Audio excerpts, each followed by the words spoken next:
Assalamualaikum warahmatullahi wabarakatuh. Nama saya Talita Nabila. Saya santri kelas 2 Sanawiyah Pesantren Nurul Amanar. Sekarang saya sedang berada di lokasi kantin Putri. Di sini kita dapat melihat bagaimana santriwati saat berada dalam kantin. Nah, sebelum memasuki kantin, uti-utinya juga mengimbaukan kepada mereka untuk mengantri terlebih dahulu agar tidak terjadinya berdesak-desakan saat di dalam kantin. Sekarang saya sedang bersama uti kantin kita, yaitu Uti Anissa Rahmatillah, yang dimana beliau akan menjelaskannya dengan lebih lanjut. Bagaimana sih antusias santri saat belanja di kantin? Semangat kali, pas udah bel itu tuh nggak mutlak semenit aja, nggak mutlak karena kan terbatas tuh. Jadi harus antrian tuh pun nggak tanggung-tanggung sampai panjang kayak ular gitu. So kalau udah antrian tuh udahlah dorong-dorong, udah kayak gelombang tsunami itu, dan dorong ke depan, dorong belakang gitu. Kayak semangat lah orang minta mau jajan tuh. Kalau boleh tahu berapa pemasukan kantin koperasi per hari dan bagaimana sih cara Uti mengatur waktu saat belajar dan mengurus kantin? Kalau pemasukan, mereka nggak tahu, karena bukan bagian. 2 juta besul.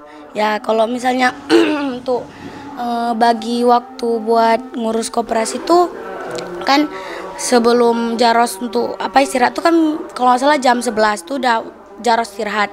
Tuh 10 menit sebelum ke kantin, sebelum jaros kami udah ke kantin, terus kami udah beres-beres makanan yang untuk dibeli sama santri-santri nanti. Habis itu hitung duit, pemasukan mungkin kan ada ibu-ibu makanan tuh yang buat makanan, taruh makanan gitu, hitung-hitung, nah gitu.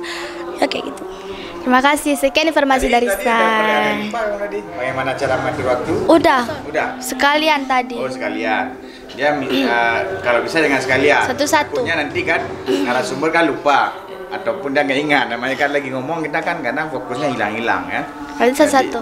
Nanti ditanya satu aja pertanyaan. Saya satu, Yesus saya satu lagi ya. Kayak gitu. Tapi nggak apa, ada bagus. Habis itu waktu kamu berinteraksi dengan si narasumber, sesekali jangan kamu nunduk. Tapi sekali lihat, namanya juga interaksi. Jangan nanti dia ngomong sendiri, kamu ngasih sendiri. Dan kamu harus bisa merespon apa yang dia jelaskan. Paham nggak? Pura-pura ganggu gitu. Dari jawaban dia berikan, Talita bisa membuat pertanyaan lain. Itu kalau misalnya reporter lapangan. Misalnya dia jawab, misalnya ada kasus apa misalnya gitu, di interview wali kota. Kemudian ada dari jawaban wali kota itu misalnya ya, kalau ada kasus kita tanyain lagi kayak gitu. Kamu harus mencerna.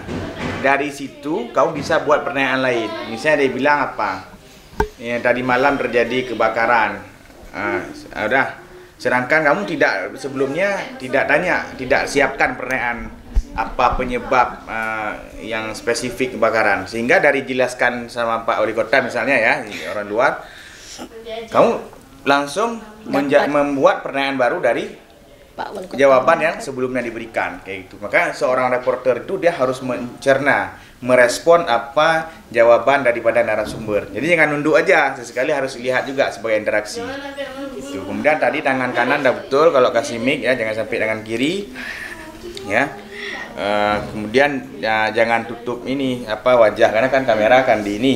Jadi seginilah intinya ya. Oke. Dah, nanti jangan lupa ucapin terima kasih. Terima kasih Ibu Anissa sudah memberikan waktunya gitu. Itu sebagai menghargai narasumber yang sudah memberikan kesempatan untuk diwawancara. Karena nggak semua orang mau di interview. Oke, bilang makasih. Terima kasih. Sekian. Terima kasih Bu Anissa misalnya. Terima kasih Uti Anissa atas waktunya. Oke, kemudian kamu kembali lagi ke kamera. Baik para pendengar, para pemirsa, demikianlah hasil reportase kami pada hari ini mengenai kondisi ataupun suasana santri belanja di kantin gitu. Saya Talita Nabila melaporkan untuk Almanar News. Assalamualaikum gitu. Ustaz, lucu nggak pakai assalamualaikum? Enggak ada produk, nggak apa-apa. Namanya kita memang kalau yang di luar itu memang nggak pakai assalamualaikum kan. Memang kita untuk pesantren versi kita ya, versi reportase pesantren nggak apa-apa, nggak sama dengan di luar, nggak salah, di pelan-pelan itu ya. Memang di luar ya kan nggak semuanya muslim dan segala macam. Oke, baik para pendengar atau para pemirsa? Baik para pendengar. Para pemirsa? Para pemirsa atau para pemirsa aja. Baik para pemirsa, hasil reportase kami. Demikianlah hasil reportase kami mengenai kantin, mengenai suasana santri saat belanja di kantin. Saya Talita Nabila melaporkan untuk Almanar. Assalamualaikum warahmatullahi wabarakatuh. Untuk Almanar News. Assalamualaikum warahmatullahi wabarakatuh. Coba ulang.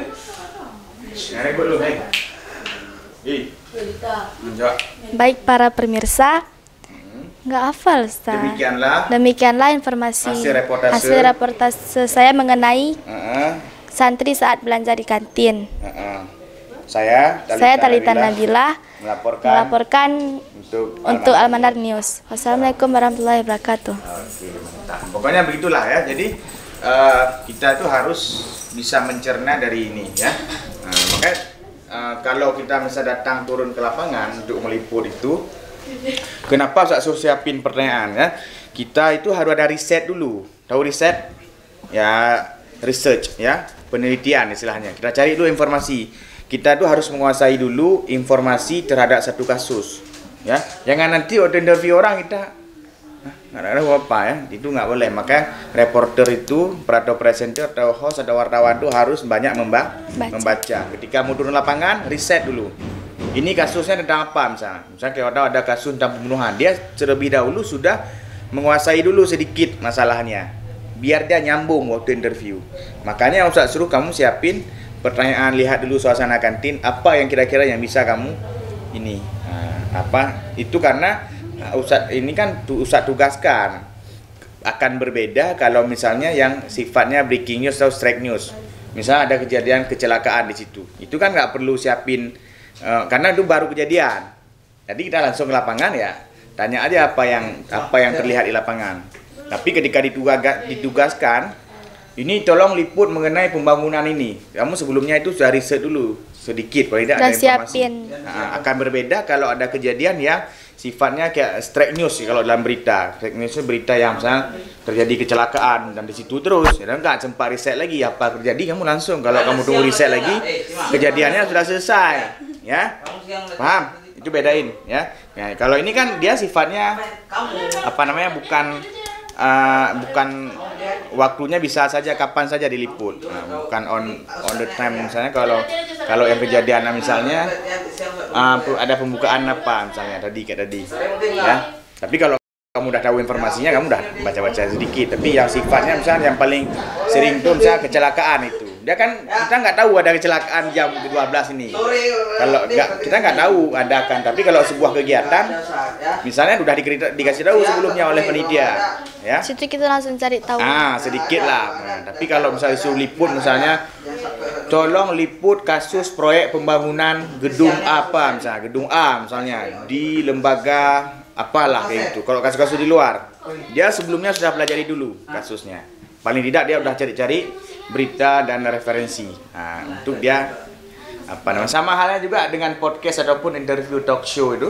Kan host tuh kamu kenal Najwa Shihab itu? Tahu. Ataupun host-host yang lain, dia paling tidak sudah ada sedikit informasi yang dia gambaran, ya. Tapi kalau sifatnya yang breaking news itu, ya apa yang terjadi di lapangan, ya. Kita nggak sempat lagi riset apa yang terjadi di lapangan, wawancara siapa yang ada di lapangan itu. Makanya saya bilang catat kata-kata yang kadang kemarin tuh saya suruh catat tuh, lihat apa bahasa-bahasanya. Sementara itu namun itu bahasa-bahasa penghubung, ya. Namun saat ini kami belum menemukan sebuah jawaban dari para panitia ataupun karena sudah kami hubungi. Misalnya kalau ada panitia yang nggak mau memberi klarifikasi kalau ada sebuah kasus. Sementara itu saat ini saya sudah berada bersama kepala desa Gampung apa misalnya. Nah selanjutnya adalah kami akan gitu. Jadi bahasa-bahasa penghubung yang sudah saya suruh nonton di video itu dicatat, dipelajari karena itu akan berguna dalam memberi reportase. Karena dia kalau reportase yang modal berdiri di lapangan itu langsung lapangan, kita memang harus banyak menguasai bahasa-bahasa yang ini bahasa reportase, ya. Kita nggak ada waktu lagi untuk mikir itu. Oke, harus pembiasaan yang udah dicatat, dibaca-baca, dihafal, dan boleh juga dihafal. Makanya baca teks itu kalau kita baru-baru. Jangan takut salah, ya. Uktianisa juga dulu awal-awal juga gitu, tapi dalam perjalanan dia sudah sedikit berubah. Sama kayak anak jurnalistik tuh orang si Rajul tuh, itu saya paksa terus dia, saya push dia, saya dorong dia, tiap hari liputan. Akhirnya bahasanya sudah mulai tertata rapi. Ya. Yang penting jangan takut salah dan jangan malu depan kamera. Okey, Kali thank you. bagus bahasa dia Ustaz. Ya. Ya. Okey. Udah, balik ke ni ya. Dah mau Jumaat ni. Okey, terima kasih. Okey, everybody. Belum siap editing.